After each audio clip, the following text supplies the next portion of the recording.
विधानसभा निवडणूक झाल्यानंतर उद्धव ठाकरेंच्या शिवसेनेला मोठे धक्के बसत आहेत। पुणे महापालिकेची निवडणूक तोंडावर आहे। अशामध्ये पुण्यात सुद्धा सेनेला मोठी गळती लागली आहे। 5 माजी नगरसेवकांनी पक्ष सोडलाय। माजी आमदार महादेव बाबर यांनी सुद्धा एकनाथ शिंदेची भेट घेतली आहे।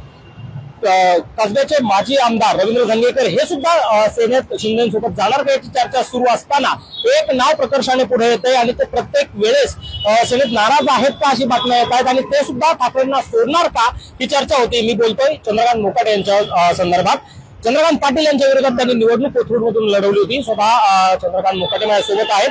दादा, पहिला प्रश्न तुम्हाला की गळती लागते शहरात, ठाकरेंना मोठे शिवसैनिक सोडून जातात, तुमचं नाव येतंय, तुम्ही ठाकरेंना सोडणार का? आता या क्षणाला मी शिवसेनेमध्येच आहे आणि गळती म्हणाल तर आता तरी काय कोण म्हणजे माझ्या नजरेसमोर दिसत नाहीये। आता भेटगाठ तर होतच असते। आता माझ्याकडे परवाच केंद्रीय मंत्री मुरलीधर अण्णा मोहोळ घरी येऊन गेले, काही आमच्या घरगुती अडचणीसाठी आले होते, म्हणजे आमच्याकडे प्रसंग घडला होता। मग चंद्रकांत पाटील पण येऊन गेले, मग महाराष्ट्र राज्याचे मंत्री उदयजी सामंत पण येऊन गेले। याचा अर्थ असा होत नाही ना की अशा काही प्रसंगांमध्ये ते सांत्वनाला किंवा भेटीसाठी येत असतात म्हणून पक्ष सोडतो असं काय होत नसतं। त्याच्यामुळे पक्ष सोडण्याचा आत्ता काही विषय नाहीये। आता नाही, म्हणजे भविष्यात तुम्ही तसा विचार करू शकता का? कारण हे प्रश्न विचारायचं कारण ज्या दिवशी संजय राऊत बैठकीला आले होते, बैठक घेतली, त्यावेळेस तुम्ही तडकाफडकी बाहेर निघून आला होता, तुम्ही नाराज असल्याची सुद्धा चर्चा होती। नाराज होतो त्या दिवशी, मी का नाराज असू नये? त्या व्यासपीठावर माझ्या ज्या मतदारसंघामध्ये जी निवडणूक आता विधानसभेची झाली त्या निवडणुकीमध्ये स्थानिक एक इच्छुक उमेदवार होते। त्यांनी माझ्या निवडणुकीमध्ये ते स्वतःला फार शिवसेनेचे कट्टर समजतात, पण माझ्या निवडणुकीमध्ये त्यांनी त्यांच्या कुटुंबियांनी कोणी प्रचारामध्ये सहभाग घेतला नाही। मग मी व्यासपीठावर बसलेला असताना त्यांना वर व्यासपीठावर माझ्या शेजारी बसायला बोलवला, तर मला ते माझा स्वाभिमान कुठेतरी जिवंत आहे, त्याच्यामुळे मी असं समजलं की मी त्यांच्या शेजारी बसू शकत नाही। त्यांना काय वाटत नसेल, पण मी स्वाभिमानी असल्यामुळं मी त्या ठिकाणावरनं पुण्याचे संपर्क प्रमुख आहेत सचिन भाऊ आहेत, त्यांना विचारलं हा काय प्रकार आहे, त्यांनी सांगितलं चुकून झालं। मग संजय राऊत साहेब म्हटलं बरोबर आहे, पण मी म्हटलं मग आम्ही बसायचं का जायचं, आणि मी तेवढ्याच प्रसंगातनं पटकन उठलो आणि निघून गेलो। त्यामुळे तुमची नाराजी ही पक्ष सोडण्यापर्यंत गेली नाही असं म्हणायचं। आता तुम्हाला काय असं वाटतं पक्ष सोडण्यापर्यंत माझी नाराजी गेली म्हणून? प्रत्येक बातम्यांमध्ये तुमचं नाव येतं आणि तुम्ही नाराज असल्याची चर्चा ही आज नाही, वारंवार होती। माझी अशी कधीच चर्चा आतापर्यंत झाली नाही।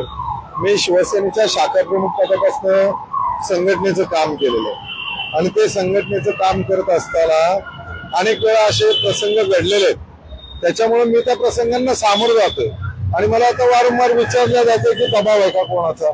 अरे ज्यांच्यावर दबाव होता ते निवडणुकीतनं पळून गेलेत, मी लढलोय। माझ्या इथली शिवसेना पक्षप्रमुखांची सभा सुद्धा रद्द झाली तरी मी लढलोय आणि महाबलाढ्य शक्तीच्या विरुद्ध निवडणूक लढवली। आणि कोणाच्या जीवावर निवडणूक लढवली?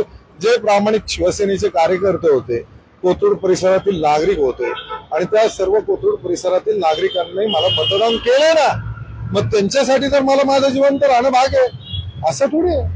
तुम्ही फार जुने शिवसैनिक आहेत, अगदी सुरुवातीच्या काळापासून तुम्ही सेनेत काम करत आलेला आहात।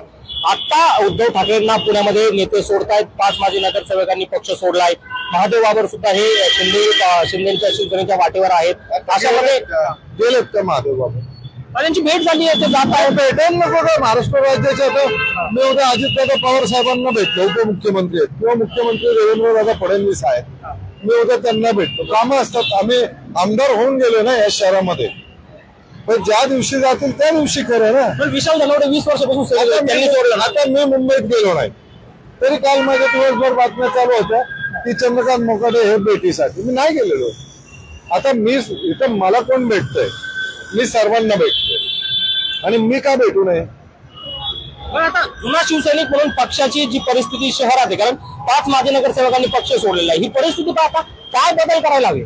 पक्ष त्याच्यामध्ये पक्षाची भूमिका पक्षाचे प्रमुख घेतील। मी एक सामान्य आता शिवसैनिक आहे, त्याच्यामुळे मी निवडणूक लढवली म्हणून मी पक्षात अख्ख्या रचना बदलू शकतो असं काही नाही। त्याला पक्ष नेतृत्व त्याच्यामध्ये बदल करतील, घडवतील। शहरातलं जुनं नेतृत्व आहे, तुम्ही जुने जरी असलं तरी पक्ष नेतृत्व आमच्याकडे आदेशाला फार महत्व आहे आणि ते आदेश घेणारं पक्ष नेतृत्व आहे।